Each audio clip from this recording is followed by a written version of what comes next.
Good morning students. How are you all? I hope all of you good at home. तो चलिए आज हम अपने व्याकरण का नेक्स्ट पार्ट स्टार्ट करने वाले हैं जिसका नाम है, पहले मैं आपसे कुछ क्वेश्चंस पुट करना चाहती हूँ। क्या क्वेश्चन है कि जैसे आप अपनी हिस्ट्री में भी पढ़ते होंगे कि अगर दो देशों में लड़ाई हो जाती है तो जब वो एक होते हैं या जब उनमें आपस में बातचीत करके वो समझौता करते हैं उस चीज़ का, तो उस चीज़ को क्या कहते हैं? उस चीज़ को कहते हैं, क्या कहते हैं? संधि। संधि हो गई है, हम बोलते हैं ना इन दोनों में संधि हो गई है। तो हमारा जो व्याकरण का आज का टॉपिक है वो क्या है? संधि। दिनांक लिखेंगे सबसे पहले और फिर टॉपिक का नाम। संधि क्या है? संधि किसे कहते हैं? संधि होता है जिस प्रकार दो देशों का आपस में मिलकर एक हो जाना, उसी प्रकार हमारे दो वर्णों का अलग अलग, दो शब्दों का अलग अलग मेल होना क्या कहलाता है? संधि कहलाता है। यानी कि जैसे सूर्य प्लस उदय दो शब्द हुए,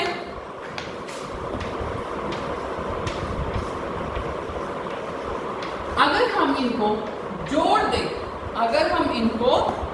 दें आपस में तो ये क्या बनेगा? सूर्योदय।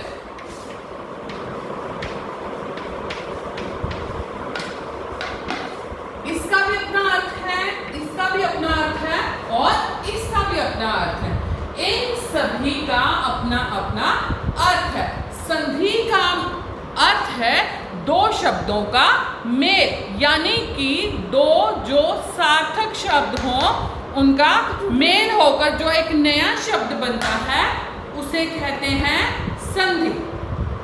आगे इसकी जो परिभाषा आएगी, दो वर्णों के मेल से उनके मूल रूप में जो परिवर्तन आता है, दो शब्दों के मेल से उनके रूप में जो परिवर्तन आता है मूल रूप में, उसे क्या कहते हैं?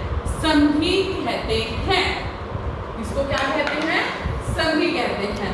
यानी कि दो शब्दों को जोड़कर जो एक मूल शब्द अर्थ उसका परिवर्तन होकर मूल शब्द आता है उसे हम संधि कहते हैं। दो शब्दों को जोड़ना संधि कहलाता है। आगे संधि के कितने भेद हैं?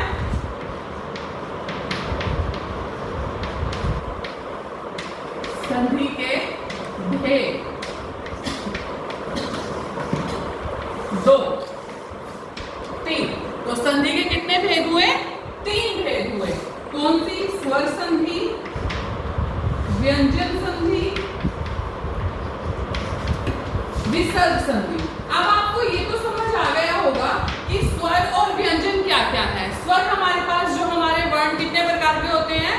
दो प्रकार के होते हैं। तो जो वर्ण है उनमें कौन कौन से होते हैं? स्वर और व्यंजन। जो स्वर है अ आ इ ई और जो व्यंजन है क ख ग। ठीक है। विसर्ग क्या होता है? विसर्ग होता है जिन शब्दों के पीछे दो डॉट लगी होती हैं उनको हम विसर्ग बोलते हैं, जो कि ह की आवाज निकालते हैं। ठीक है।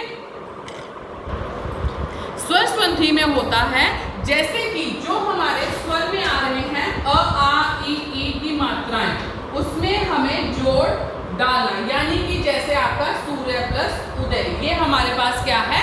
स्वर है। तो इनको जब मिलाएंगे तो ऊ की मात्रा के साथ हो जाएगा, तो ये क्या हो जाएगा? सूर्योदय। तो नेक्स्ट हमारा जो व्यंजन है, व्यंजन वो होता है जो कि व्यंजन के साथ ऐड हो। कैसे? व्यंजन के साथ कैसे ऐड होगा?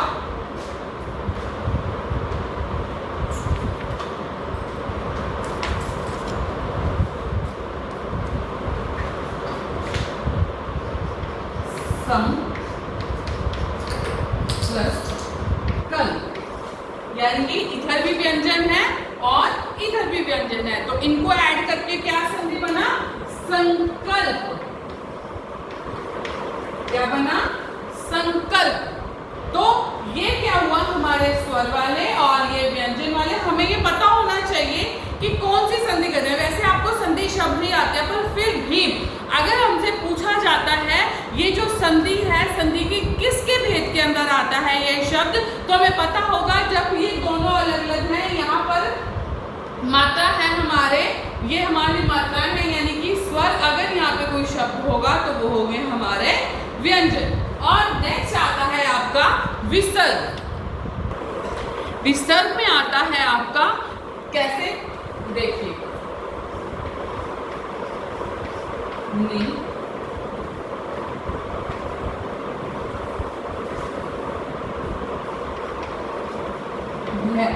यानी कि इसके पीछे जो ये आवाज आ रही है वो क्या है, इनको अगर संधि करके लिखेंगे तो आएगा निर्भय।